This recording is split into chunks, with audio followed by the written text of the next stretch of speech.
Hello everyone, my name is Gwen. Welcome to Chocolate Time Recipes and Inspirations. Today we are making chocolate pudding pie, and it's absolutely irresistible recipe that you won't be able to stop eating, that I am making for our book club. Now, for our book club, I am giving you a book recommendation. The book I'm recommending is called Sea View Inn, written by Cheryl Woods. Her name is spelt with an S, and her books are so good. The characters are absolutely wonderful. The plot is great. It's a feel-good book, and you'll feel great. You read it and you laugh and you cry, and those are the types of books that I love. Speaking of love, this is a recipe that I love as well because it's so easy to make, but it's yummy. So there's two parts to this recipe. First, we have to make the crust, which is very easy to do, and then the filling. There's an easy way of making the crust. You can buy a chocolate crust at the grocery store.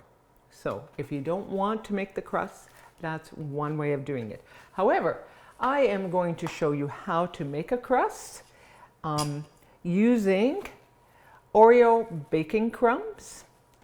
So you will need 1.5 cups of Oreo baking crumbs. You need 1/3 cup of melted butter. So that will be for our crust. For the pudding pie, you are going to need whipped topping. You'll need 2 cups. Make sure that when you buy the frozen whipped, that you let it thaw out in the refrigerator the night before. And instant pudding. Some people have done this recipe and they haven't used the instant. It has to be instant pudding. It's a package that will make 4 servings. So Jello chocolate instant pudding, and you need 1.5 cups of milk. So let's start with the crust. Something to remember when you're making one of these crusts is you don't want it to stick. So I use Pam, or any type of cooking spray. You just spray on your dish that you're using. So we've sprayed that. Okay, and we have 1.5 cups of crumbs, chocolate crumbs. Pour it into a dish. Here's our 1/3 cup of melted butter. So we have the crumbs and the butter, and we're going to mix that all up. And then we're going to press it into the pie plate.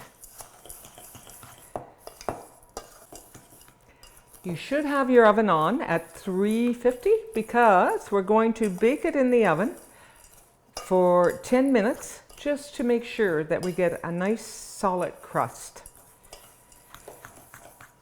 Some recipes will say refrigerate, but I believe that when you put it in the oven, you have a better chance of making sure that you have a solid crust. Okay, we have that all mixed up, and it's going into the dish. So all you have to do is, once that butter is mixed in, you just have to press it into the pie plate.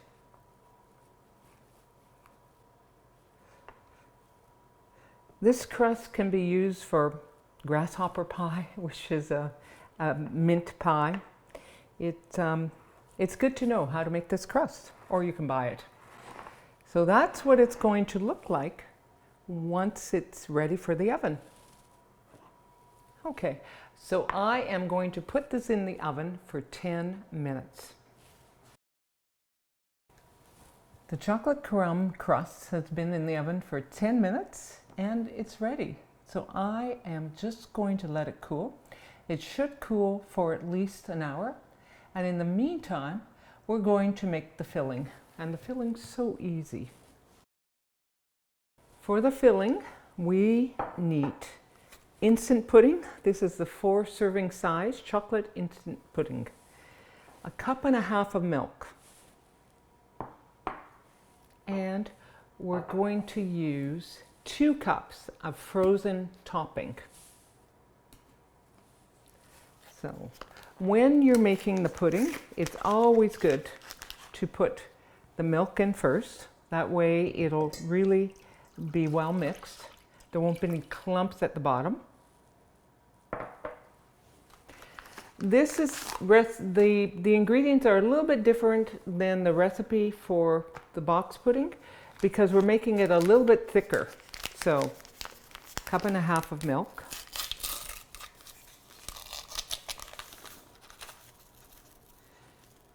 And we're going to beat this for 2 minutes.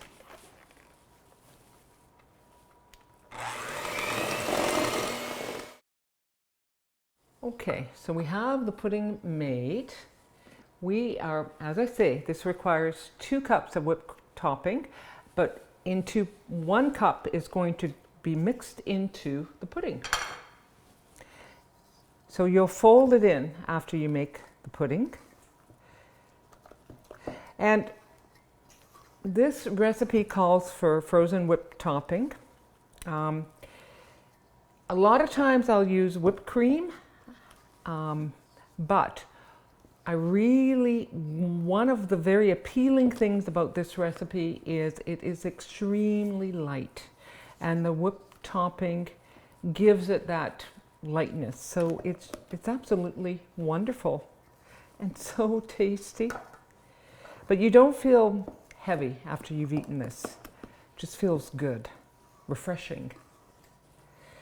It's a nice milk chocolate color.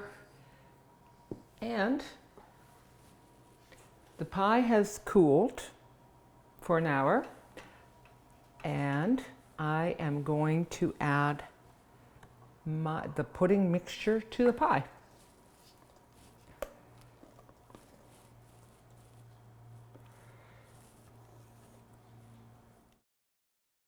So now we have the pudding in the pie crust.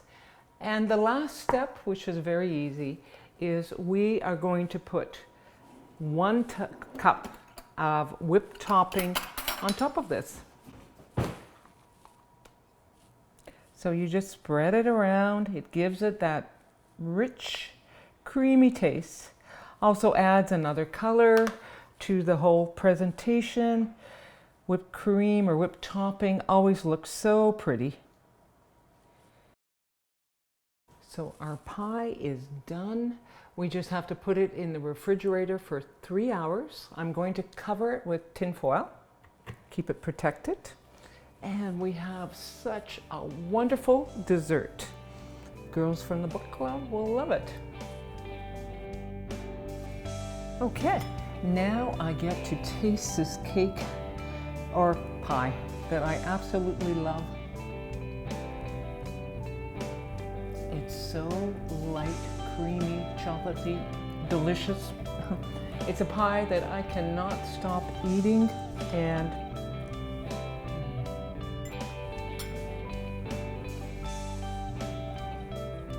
I'm so happy to share this recipe with you. Thank you for joining me at Chocolate Time. We'll see you next week. And here's to you.